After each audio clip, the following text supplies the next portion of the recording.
Welcome to question hour. పశ్చిమ Asia యుద్ధంలో మిత్రులు శత్రువులు అవుతున్నారు అండ్ శత్రువులు మిత్రులు అవుతున్నారు. మొన్నటి వరకు ఇరాన్ కు మిత్రులుగా ఉన్న యుఏఈ గల్ఫ్ దేశాలు శత్రువులుగా మారిపోయారు. ఇరాన్ వార్ కాస్త గల్ఫ్ వార్ గా మారిపోయింది. అందుకే ఎవరికైనా దెబ్బ తగిలితేనే దాని నొప్పి తెలిసొస్తుందంటారు పెద్దలు. ఇప్పుడు డ్రాగన్ కంట్రీ విషయంలో సరిగ్గా అదే జరుగుతోంది. ఎందుకంటే ఇప్పుడు భారత్ కు పక్కనే ఉన్న చైనా శత్రుదేశంగా ఉంది. నిత్యం బోర్డర్ సమస్యతో కారాలు మీరాలు నూరుతూ ఉంది.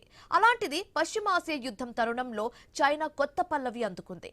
భారత్ చైనాలు ప్రత్యర్థులా కాకుండా భాగస్వామ్యులుగా ఉండాలని పలుకుతోంది. అందుకే ప్రపంచవ్యాప్తంగా మారుతున్న భౌగోళిక రాజకీయ పరిణామాలతో పొరుగు దేశమైన చైనా తన వ్యూహాత్మక వైఖరిని మార్చుకుంటున్నట్లుగా సంకేతాలిస్తోంది. భారత్తో తిరిగి సత్సంబంధాలను నెలకొల్పుకోవడానికి సిద్ధంగా ఉన్నామని చైనా విదేశాంగ మంత్రి వాంగ్ యూ గట్టిగా ఆకాంక్షించారు. ఉద్రిక్తతలు పక్కన పెట్టి ఇరు దేశాలు పరస్పర సహకారంతో ముందుకు సాగాల్సిన సమయం ఆసన్నమైందని ఆయన అభిప్రాయపడ్డారు. బీజింగ్ లో జరిగిన జనవరి 14వ జాతీయ పీపుల్స్ కాంగ్రెస్ వార్షిక సమావేశం సందర్భంగా వాంగ్ యూ చేసిన కమెంట్స్ ఇప్పుడు హాట్ టాపిక్ అవుతుంది. భారత్ చైనీయులు ఒకరినొకరు శత్రువులాగా లేదా పోటీదారులాగా భావించకూడదని కామెంట్స్ చేశారు. అభివృద్ధిలో భాగస్వామ్యులుగా ఎదగాలని వాంగ్ పిలుపునిచ్చారు. సరిహద్దు సమస్యలు ఉన్నప్పటికీ వాటి ప్రభావం మొత్తం ద్వైపాక్షిక సంబంధాలపై పడకుండా జాగ్రత్త పాటించాలని చెప్పారు.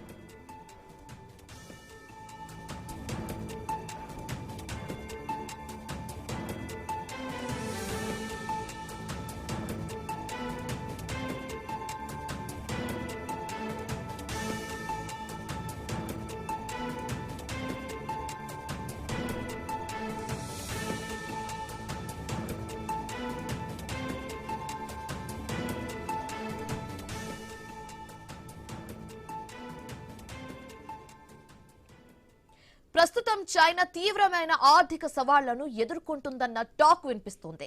ఈ పరిస్థితుల్లో భారత్ వంటి భారీ మార్కెట్ ఉన్న దేశంతో స్నేహం చేయడం చైనాకు ఎంతో అవసరమని విశ్లేషకులు కూడా భావిస్తున్నారు.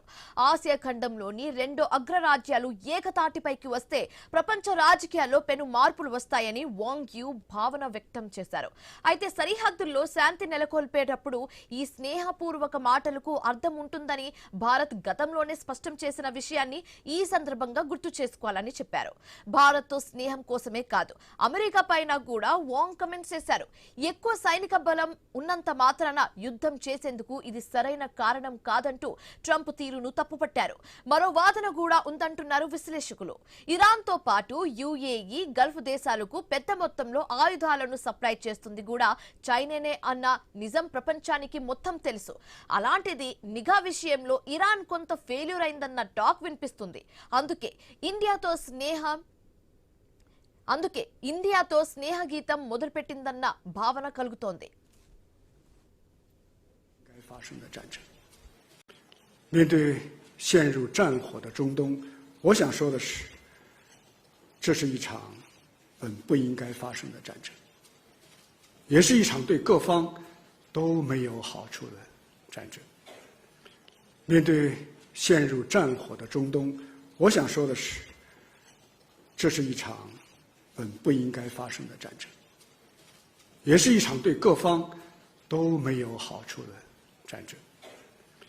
面对陷入战火的中东，我想说的是，这是一场本不应该发生的战争，也是一场对各方都没有好处的战争。面对陷入战火的中东，我想说的是，这是一场本不应该发生的战争，也是一场对各方都没有好处的战争。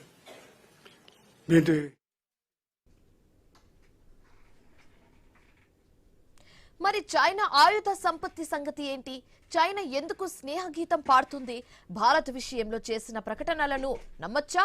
మరో ఏదైనా కుట్ర దాగి ఉందా? ఆర్థిక శక్తిగా ఎదుగుతున్న భారత్ ను మచ్చిగా చేసుకునే పనిలో ఉందా? సరిహద్దుల్లో కవ్వింపులు, చైనా పాలకుల తేనె పూసిన మాటలు, ఇవన్నీ నమ్మొచ్చా? రైట్, ఇదే అంశాన్ని మొత్తం సమరైజ్ చేసి అనలైజ్ చేసి చెప్పడానికి మా కొలీగ్ ఆశా న్యూస్ రూమ్ నుంచి సిద్ధంగా ఉన్నారు. Over to you ASHA. Good afternoon Shivani. 10 రోజులైంది ఇరాన్కి ఇజ్రాయెల్ అమెరికాకి మధ్య వార్ స్టార్ట్ అయ్యి ఏ విధంగా నడుస్తుందో మనం చూస్తున్నాం. రెండు పక్కల నుంచి నష్టం జరుగుతుంది. ఆస్తి నష్టం కావచ్చు, ప్రాణ నష్టం కావచ్చు, ఏ స్థాయిలో జరుగుతుందో మనం చూస్తున్నాం. కాకపోతే ఇప్పుడు చైనా విదేశాంగ మంత్రి వాంగ్ ఈ చేసినటువంటి కామెంట్స్ ఎందుకోసం చేస్తారు, దేనికోసం చేస్తారు? సరిహద్దుల్లో మన రెండు దేశాలకి మధ్య వార్ ఉండొచ్చు, అంటే ఏదైనా భేదాలు ఉండొచ్చేమో, కానీ అవి ఇరు దేశాల మధ్య పరస్పర సహకారంతో మనం ముందుకెళ్ళాలి, ఈ ఉద్రిక్తతలన్నీ పక్కన పెట్టి మనం కొనసాగించాలి అని చెప్తున్నారు. ఎందుకు ఇప్పుడు భారత్ ఒక ఆర్థిక శక్తిగా ఎదుగుతోంది, చాలా స్పీడ్గా ఎదుగుతోంది, దీన్నే ఒక కారణంగా చూపించారా? వాంగి మాటలు ఎంతవరకు నమ్మొచ్చు ప్రెసెంట్ ఉన్నటువంటి సిచ్యువేషన్స్ లో అనేది ప్రధానంగా వినిపిస్తున్నటువంటి ప్రశ్న. ఇది ఇండియా వరకు. అమెరికాకు సంబంధించి కూడా మరొక ప్రశ్న చేశారు. సైనికులు అంటే సైన్యం బలం ఎక్కువగా ఉన్నంత మాత్రాన అన్ని చేస్తారని కాదు అని. అటు అమెరికా మీద కామెంట్ చేస్తూ ఇటు పక్క ఇండియాకు సపోర్టివ్గా, అంటే మీతో కలిసి నడవాలని ఉంది, మీతో కలిసి వెళ్ళాలని ఉంది, ఇవన్నీ పక్కన పెడదాము అంటూ కూడా చెప్పారు వాంగి. దీనికి గల కారణాలు ఏంటి అనేది ఇప్పుడు వస్తున్నటువంటి ప్రశ్న. ఎందుకు ఈ విధంగా మాట్లాడుతున్నారు, ఎందుకు దీంట్లో వేరే ఏదైనా మర్మం ఉందా, కారణం ఉందా, గతంలో చేసినటువంటి కామెంట్స్ ని పరిగణలోనికి తీసుకుని ఇప్పుడు ఏ విధంగా ముందుకెళ్తారనేది. రైట్,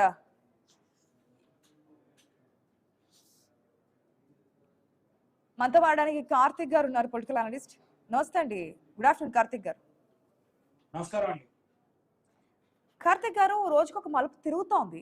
ఏ దేశం ఏ దేశాన్ని సపోర్ట్ చేస్తుంది, ఇండైరెక్ట్ గా సపోర్ట్ చేస్తున్నటువంటి దేశాలు ఏంటి, లేదంటే కనుక టెక్నికల్ గా ఇన్ఫర్మేషన్ పాస్ చేస్తున్నటువంటి దేశాలు ఏంటి, ఆయుధాలని కానీ ఇది కానీ మనం చూస్తున్నాం.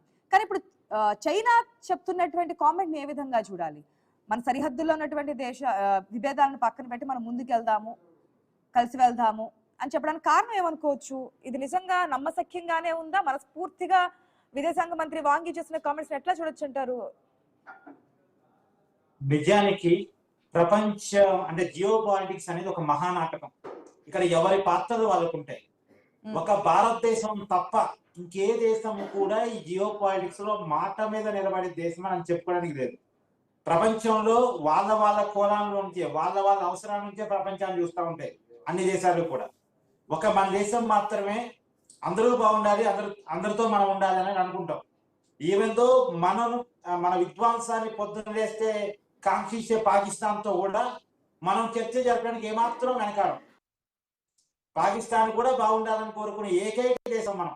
ఎందుకంటే మన శత్రువు, మనం పొద్దున వేస్తే మనం బాగుండకూడదు, మన నాశనం కావాలి, అసలు మనం ఉండకూడదు అని కోరుకునేటువంటి దేశం అది.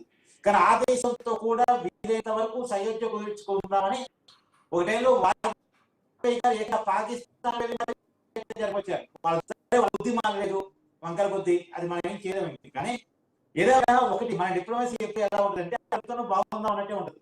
ఎంత అవునా కాదనో ఒక మాట మాత్రం నిజం. చెప్పినంటో మిగతా మాటలు పక్కన పెట్టి ఒక మాట నిజం. వాళ్ళు మనం బోర్డర్ దేశాలు, అన్నదమ్ముడు సంబంధం ఉంటుంది. బోర్డర్ సమస్యలు సహజంగా అన్నదమ్ముడికే వస్తాయి. ఇప్పుడు మన ఇంటి పక్కన పడితే మనకి బోర్డర్ సమస్యలు వస్తాయి. మన పక్క వీధోడితోటి పక్క ఊరోడితో రావు, మన పక్కింటి వాళ్ళతోనే వస్తాయి మనకి బోర్డర్ సమస్యలు. లేదా ఒక కుటుంబంలోనే వస్తాయి బోర్డర్ సమస్యలు, అవి కామన్. కాబట్టి వాటి ఆధారంగా దేశాల మధ్య శత్రుత్వం ఉండడానికి వీలే. సరే, బోర్డర్ సమస్యలు అంటారా, మన కళ్ళలో చూసినప్పుడు మన దేశం మనమే కరెక్ట్ అనుకుంటాం, వాళ్ళ దేశంలో చూసినప్పుడు వాళ్ళ కళ్ళలో చూసినప్పుడు వాళ్ళే కరెక్ట్ అనుకుంటారు. కానీ ఈ సమస్య రెండు దేశాలు కలిసి ముందుకెళ్ళడానికి సమస్యగా మిగలకూడదు. కలిసి ముందుకెళ్ళడం అనేది మంచిదే. నిజానికి ఇలా ప్రపంచంలో ఎంత అవునున్నా కాదన్నా రెండో ప్రపంచ ఆర్థిక శక్తిగా చైనా ఉంది, ఎదుగుతున్న ఆర్థిక శక్తిగా భారతదేశం ఉంది.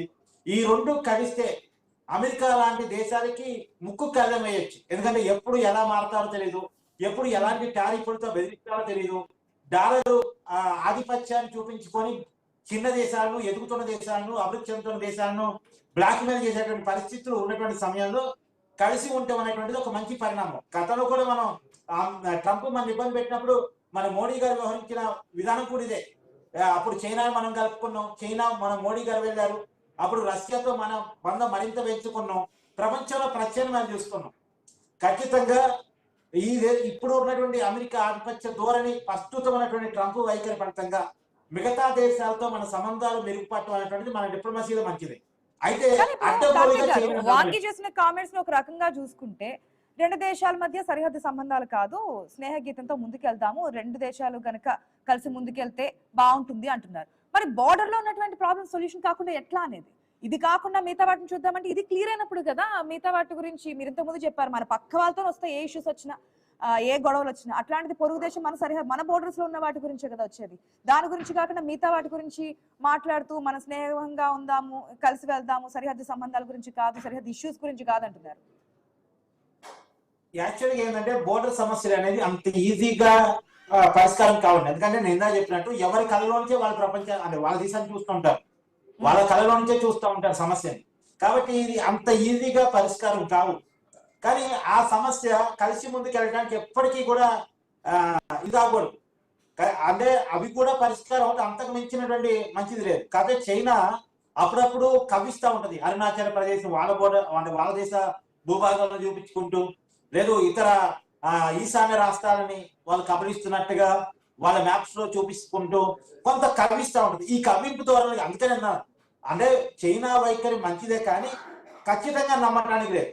మనం మన డిప్లొమసీని ఖచ్చితంగా పాటించాల్సిందే, నమ్మగలిగినంత వరకు నమ్మాలి. అట్టని వన్ సైడ్ గా ఇక వాళ్ళు విడిచారు కదా అని చెప్పేసి మనం ఎగేసుకొని పోము.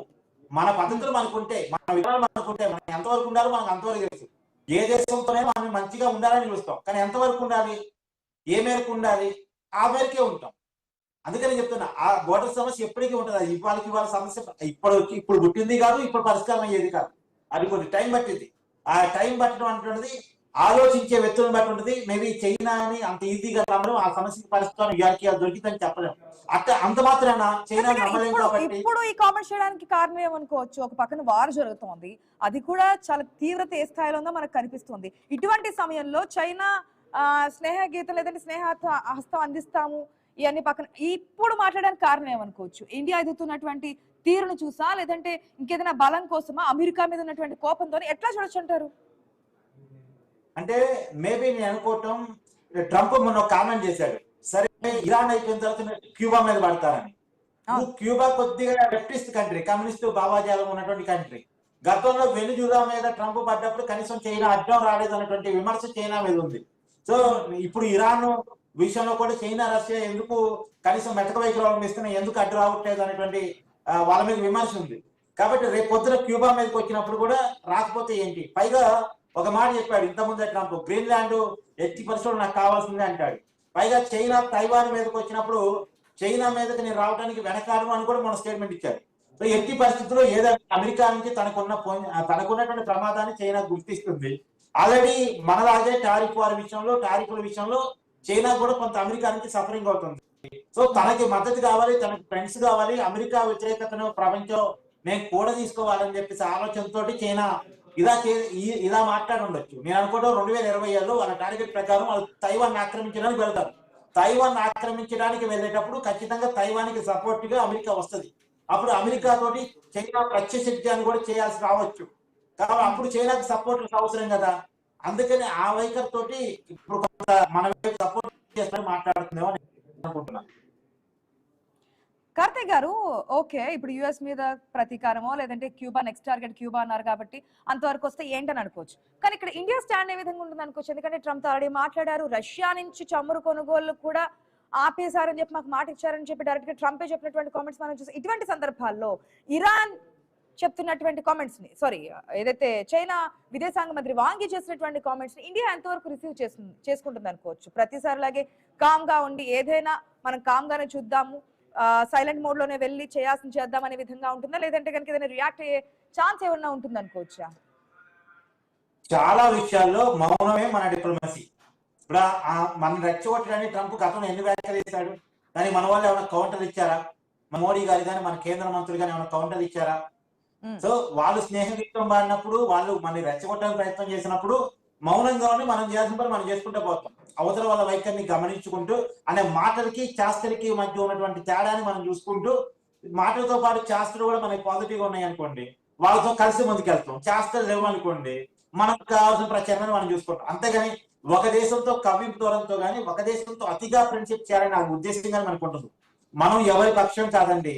ప్రపంచం రెండు భిన్నవాలుగా విడిపోయినప్పుడు కూడా చైనా రష్యా ఒకవైపు, అమెరికా బ్రిటన్ వైపు ఇలా విడిపోయినప్పుడు కూడా ఇప్పటి నుంచి కాదు, మన సొంతం వచ్చినప్పటికీ మనం చాలా క్లియర్ చెప్పినాం, అలీన విధానం మాత్రమే మా విధానం. అలీన విధానం అంటే ఏ దేశంతోనూ శత్రుత్వం ఉండదు, అందరూ కలిసి ఉండాలి, అందరూ కలిసి బాగుపడాలి, శాంతిని మాత్రమే అందరూ ప్రేమించాలి అని చెప్పేసి నెహ్రూ గారు చెప్పినటువంటి, మన మొట్టమొదటి ప్రధాని గారు చెప్పినటువంటి వైఖరి ఏదైతే ఉందో, పార్టీలు మారినా ప్రధానులు మారినా, నిజానికి కాంగ్రెస్ సిద్ధాంతం వేరు, బీజేపీ సిద్ధాంతం వేరు, కానీ మన విధానం మాత్రం మారటం లేదు. అదే విధానంతో మనం ముందుకు పోతా ఉన్నాం. ప్రపంచంతో ఒక సరైన దృష్టితో పోతున్న దేశం భారతదేశం మాత్రమే. అందుకే చూడండి, రష్యా ఉక్రెయిన్ యుద్ధం నడుస్తుంది. ఉక్రెయిన్ అధ్యక్షుడు జెలెన్స్కీ మనకి ఫోన్ చేస్తాడు, రష్యా అధ్యక్షుడు పుతిన్ మనకి ఫోన్ చేస్తాడు. ఇద్దరు మన మోడీ గారితో స్నేహంగా ఉంటారు. ఎందుకంటే భారతదేశానికి కొన్ని గొప్పతనం అది. ఇప్పుడు చూడండి, ఇరాన్ అవును ఎస్, ఇప్పుడు ఇరాన్ ఇజ్రాయెల్ ఇష్యూ కూడా అంతే. ఇరాను మనని ప్రేమిస్తుంది, ఇజ్రాయెల్ మనని ప్రేమిస్తుంది. మననేగా మనం ఇజ్రాయెల్ పోయి వచ్చాం. అదే క్రమంలో ఇరాన్ తో కూడా మనకి చాలా మంచి రిలేషన్స్ ఉన్నాయి. అంటే మనం మన కళలో నుంచి కాకుండా ప్రపంచ కోణం నుంచి జియో పాలిటిక్స్ చూస్తాం. కానీ మిగతా దేశాలు అట్ట కాదు, వాళ్ళ కళలో నుంచి, వాళ్ళ స్వార్థాల్లో నుంచి, వాళ్ళ అవసరాల నుంచి జియో పాలిటిక్స్ చూస్తూ ఉంటారు. చూడండి, ఇరాన్ ఇజ్రాయెల్ వారికి కారణం ఏంటి? ఇరాన్ వల్ల ఇజ్రాయెల్కి నష్టం అనేది ఇజ్రాయెల్ అభిప్రాయం. ఏ వరకు నా అనుభవం తయారు చేస్తున్నారు, నా మీద చేస్తారు, నా ఉనికికి ప్రమాదం అని భయంతో ఇజ్రాయెల్ యుద్ధానికి సిద్ధమైంది. మరి అమెరికా ఎందుకు వచ్చింది? ఈ అవసరాలు ఉపయోగించుకొని ఇరాన్ తన కబ్జాలో పెట్టుకుందాం, ఇరాన్ లో ఉన్న వనరులు తన కబ్జాలో పెట్టుకుందాం అని అమెరికా వచ్చింది. కానీ మనం ఎప్పుడు ఏ దేశం మీద ఏ రకంగానూ అట్లా ఆలోచించలేదు కదా. మనకి ఇప్పుడు ఇజ్రాయెల్ లెక్క ఆలోచిస్తే మనకి పాకిస్తాన్ వ్యతిరేకం. ఎప్పటికైనా పాకిస్తాన్ తో మనకి ప్రమాదం, ఇబ్బంది. మనం పాకిస్తాన్ అలా ఆక్రమించుకునే ప్రయత్నం చేశామా? కనీసం మనం మన భూభాగం పిఓకేనైనా కనీసం అలా ఆక్రమించుకునే ప్రయత్నం మనం చేశామా? ఎందుకు ఆక్రమించుకోవడం చేతగా కాదు, ఆ పేరుతో యుద్ధం అనవసరం అని. ఆ పేరుతో యుద్ధం చేసుకుంటే గెలిచినోడు నష్టపోతాడు, ఓడినోడు నష్టపోతాడు, సామాన్య ప్రజలు చచ్చిపోతారు. ఆ వైపుగా మనం వెళ్ళొద్దు అని మారుతున్న ప్రపంచాన్ని మనం అర్థం చేసుకుంటున్నాం. అందుకనే ఆర్థిక శక్తిగా మనం ఎదుగుతున్నాం. ఇప్పుడు ఏదో అమెరికా లాంటి దేశాలు ఎదుగుతున్న దేశాలు కాబట్టి సరిపోతుంది, కానీ నిజానికి వాళ్ళు ఎదుగుతున్న దేశాలు అయి ఉంటే ఇవాళ యుద్ధాన్ని తట్టుకునే పరిస్థితులు అవి కూడా ఉండేవి కావు. అంత ఎదిగిన దేశాలు కూడా చూడండి. ఇవాళ మనం న్యూయార్క్ టైమ్స్ లో అమెరికా మ్యాగజైన్ లోని కథనం వచ్చింది, ఒక నెల కనుక యుద్ధం నడిస్తే 20 లక్షల కోట్ల అమెరికా నష్టపోయిందని. మరి గెలవగలిగిన దేశం, ఆయుధాలు ఉన్న దేశం, అంత పెద్ద దేశం కూడా నష్టపోతుంది అంటే చూడండి పరిస్థితులు. యుద్ధం వస్తే ఏముంటాయి పరిస్థితి?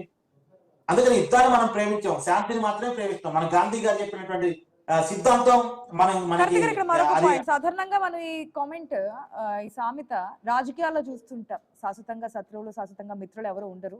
రాజకీయాల్లో ఈ రోజు ఎనిమి అయినా రేపు ఫ్రెండ్ అవుతారు, ఈ రోజు ఫ్రెండ్ అయిన వాళ్ళు రేపు ఎనిమి ఉంటారని. ఇప్పుడు దేశాల్లో కూడా ఈ విధంగా కనిపిస్తోంది. నిన్నటి వరకు ఎనిమిగా చూసిన వాళ్ళు ఈ రోజు స్నేహంగా ఉందామంటున్నారు. లేదు, ఇప్పుడు దాకా స్నేహంగా ఉన్న వాళ్ళు ఎనిమిదిగా మారిపోతున్నటువంటి సిచ్యువేషన్స్ ఈ వార్ నేపథ్యంలో.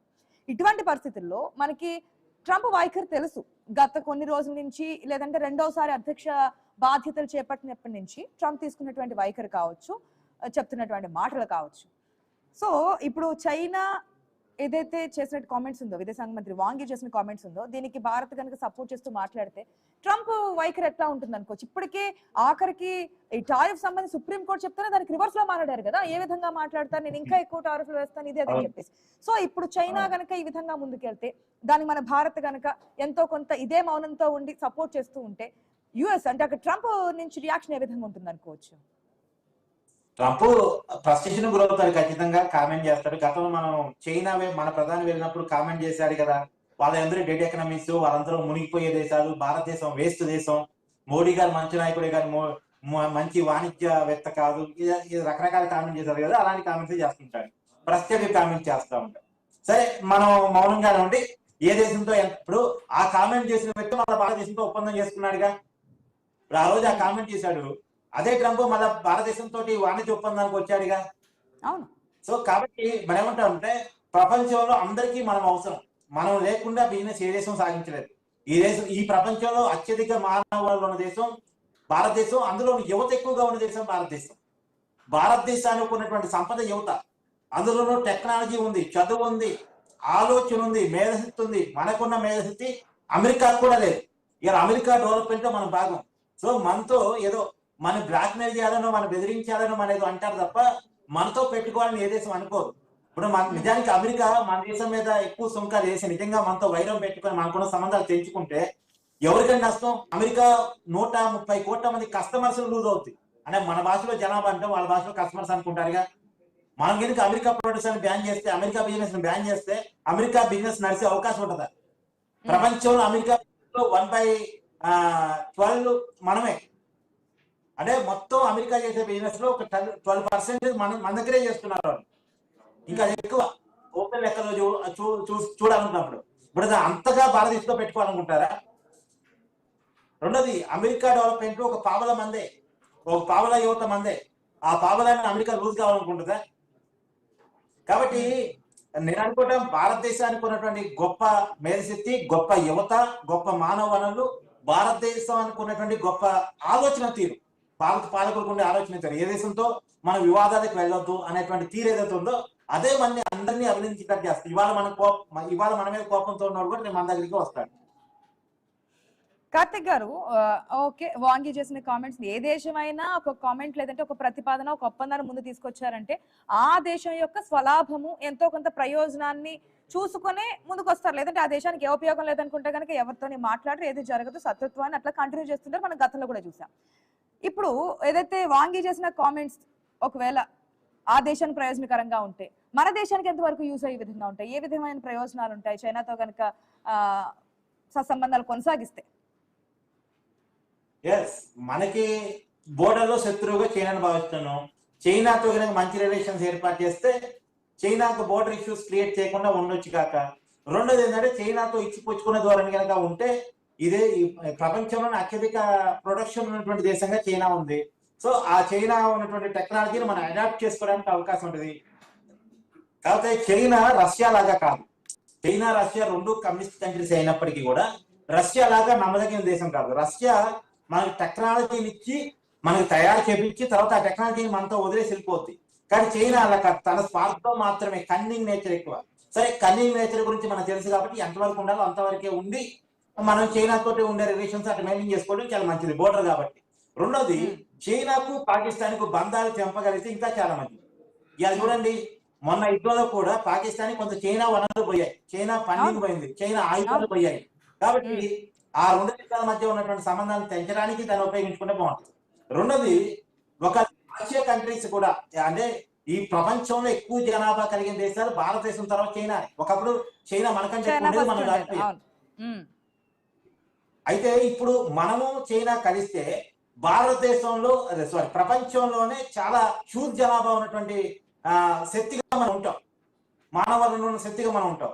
ఈ రెండు కలిసి గనక ఒక కరెన్సీని ప్రమోట్ చేస్తే ఆటోమేటిక్ గా డాలర్ని మనం కొట్టొచ్చు, డాలర్ డ్యామేజ్ ని మనం కొట్టొచ్చు. కాబట్టి ఈ సయోధ్యపూరిత వాతావరణాన్ని ప్రపంచ వాణిజ్యానికి ఉపయోగించుకోగలిగితే చాలా మంచిదండి.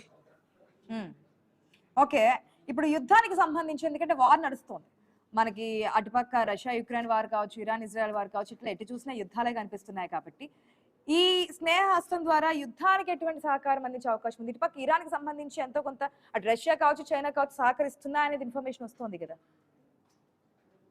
మనమైతే యుద్ధానికి సహకరించే ప్రసక్తి ఉండదు. నాకు తెలిసి మన డిప్లొమసీలో యుద్ధానికి మనం పూర్తిగా వ్యతిరేకం. రేపొద్దున అసలు మనం చైనాతో ఫ్రెండ్షిప్ గా ఉన్నప్పటికీ కూడా అమెరికా చైనా తైవాన్ ఆక్రమిస్తున్నప్పుడు, అమెరికా వచ్చి యుద్ధం చేస్తున్నప్పుడు అమెరికాకి చైనాకి యుద్ధం బట్టే మనం కామన్ ధోరణితోనే ఉంటాం. మనం అసలు ఎవరితోనూ సపోర్ట్ గా ఉన్నాం.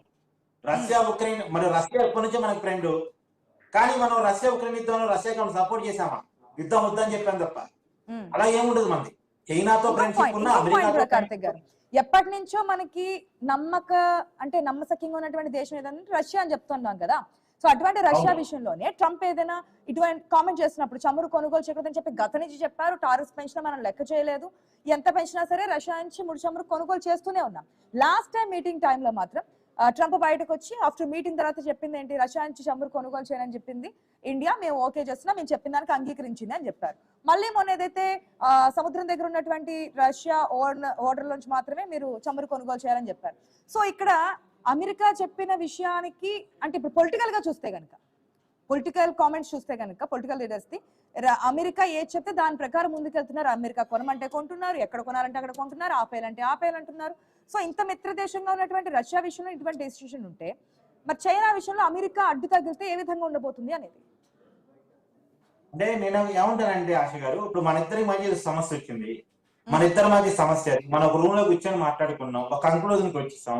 కంక్లూజన్కి వచ్చిన తర్వాత మనం బయటకు వచ్చి యథావిధిగా ఫ్రెండ్స్ గా ఉండాలి తప్ప, మీరు బయటకు వచ్చి లేదు నేను చెప్పిన అన్నింటికి కార్తీక్ ఓకే అన్నాడు, కార్తీక్ ఏముంది నేను ఎట్ట చెప్తే అట్టే తలూపినట్టే అని చెప్పి బయటకు వచ్చి అన్నాను అనుకోండి, అది మేము మెచ్యూరిటీ లేని తనంగా తీసుకోవాలి తప్ప అది జరిగిన ఒప్పందంగా అనుకోవడానికి లేదు.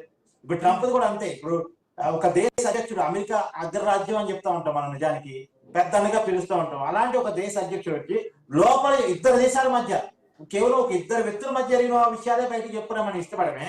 ఒక రెండు దేశాల మధ్య ఒక డిప్లొమసీ మ్యాటర్ జరిగినప్పుడు, రెండు దేశాల మధ్య ఏదో ఒప్పందం జరిగినప్పుడు, ఆ ఒప్పందంలో నాదే పై చేయని చెప్పి బయటకు వచ్చి చెప్పుకుంటే దాన్ని ఏమన్నది? ఇన్మెచ్యూర్డ్ థింగ్ అన్న. సో అదేదో అంటే ట్రంప్ ఏంటంటే తన పాపులారిటీ కోసం పాకులాడుతున్నాడా, ఏ ప్రపంచం మొత్తం నా మాటే వింటుంది, నా మాటే వినాలి అనే దాంట్లో ఆ ట్రాన్స్ లో బతుకుతూ అలా మాట్లాడుతున్నాడేమో అనుకోవడం తప్ప మనం చేయగలిగిన లేదు. మనం చాలా క్లియర్ గా ఉన్నాం. ఒకప్పుడు కూడా చెప్పాం, ట్రంప్ హెచ్చరికలు జారీ చేస్తున్నా రష్యానికి కొనుగోలు చేస్తాం. సరే, ఒకటేమో తగ్గామేమో, తగ్గడానికి కూడా కొన్ని కారణాలు ఉంటాయి. డిప్లొమసీలో కొన్నిసార్లు హెచ్చులు, కొన్నిసార్లు తగ్గుదలలు ఉంటాయి, తప్పదు. అమెరికాతో కూడా మనం అతిగా పెట్టుకోలేము, అతిగా వాళ్ళతోటి సంబంధాలు తెంచుకోలేము. సరే, ఒక టైంలో తగ్గుదల ఉండక తప్పదేమో. సరే, అది ఇప్పుడు మళ్ళా యుద్ధం కారణంగా చూడండి, ఇప్పుడు గల్ఫ్ దేశం నుంచి వచ్చే చమురు ఆగిపోయింది. మళ్ళీ మనం రష్యా దగ్గర ఆటోమేటిక్ గా చమురు కొంటున్నాం.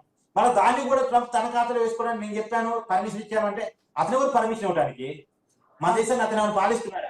అదే అదే అదే ప్రశ్న పొలిటికల్ గా వస్తున్నటువంటి సిచ్యువేషన్స్ లోని ఇవన్నీ ప్రశ్నలు తెర మీదకి వస్తున్నాయి. ఎవరు ఏంటి ఎందుకు ఇప్పటి వరకు తలగ్గింది, ఇప్పుడు ఎందుకు తలగ్గాల్సి వస్తుంది? ట్రంప్ చెప్తే మనం వినేది ఏంటి, ట్రంప్ చెప్తే కొనుగోలు చేసేది ఏంటి, ట్రంప్ చెప్తే ఆపేసేది ఏంటని. సో చూద్దాం కార్తీక్ గారు ఏం జరగబోతుంది. మరి చైనా అయితే ఒక పాయింట్ అయితే ముందు పెట్టింది విదేశాంగ మంత్రి వాంగ్ యీ ద్వారా. మరి స్నేహస్తానికి చేతులు ఇస్తుందా, లేదంటే కనుక ఎంతవరకు ఉండాలో అంతవరకే చెప్పి మన దేశం యొక్క ప్రపోజల్స్ ఏదైతే ఉన్నాయో దాన్ని ముందు పెట్టేమని నడిపిస్తుందా? రాబోయే రోజుల్లో ఏం జరగబోతుందని వెయిట్ చేసి చూద్దాం. Thank you so much once again Karthik గారు. ఇది వాటి క్వశ్చన్.